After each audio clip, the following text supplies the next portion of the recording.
So you've managed to conquer the intimidation factor, you've thought about where you want to go to buy artwork, and I guess now we come back to the big question, which is how on earth do you work out how much to spend? I think sometimes you almost can't work it out. I think it's useful to set yourself a budget, but sometimes you see an artwork and you fall in love with it and it's out of your budget. That will happen. But there are some brilliant systems in place to help you if you're in that position. You're part of the Own Art scheme, aren't you? Which is completely fantastic. Explain that a bit. The Own Art scheme was set up by the Arts Council, and it helps people buy artwork anything from £100 to £2,000, and the cost is actually spread over 10 months and it's completely interest-free. So it's a really nice way to split the payments and you almost don't notice it's happening.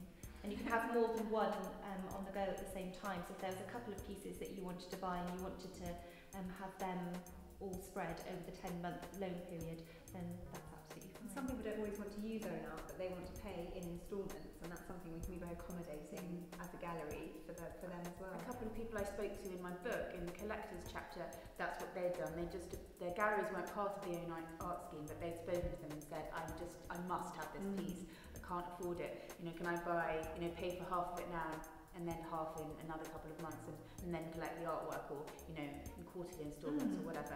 And it's brilliant, and I think generally people are so accommodating. Most galleries will have an in-house way of making it affordable for you to purchase a piece. Do you have many people coming sort of negotiating discounts? How does it work? If someone makes an offer on a piece, they'll always put it to the artist, but the artwork that we're selling is by very emerging artists. So what you're paying for is the time they studied at university, their cost of their materials, and the time that they put into actually making the piece. So quite often... And their ideas. Well, exactly. And quite often that will be a price that they can't really go below without being left out of pocket. That said, we are happy to put offers to artists, but we avoid situations where they are not making enough. So it's basically a case-by-case situation. Yeah, absolutely. And what about sort of asking for alternatives? Well, we often have clients come in and they say, well, I absolutely love that piece, but it's just way out of my budget and I can't afford it, but do you have any alternative suggestions or solutions?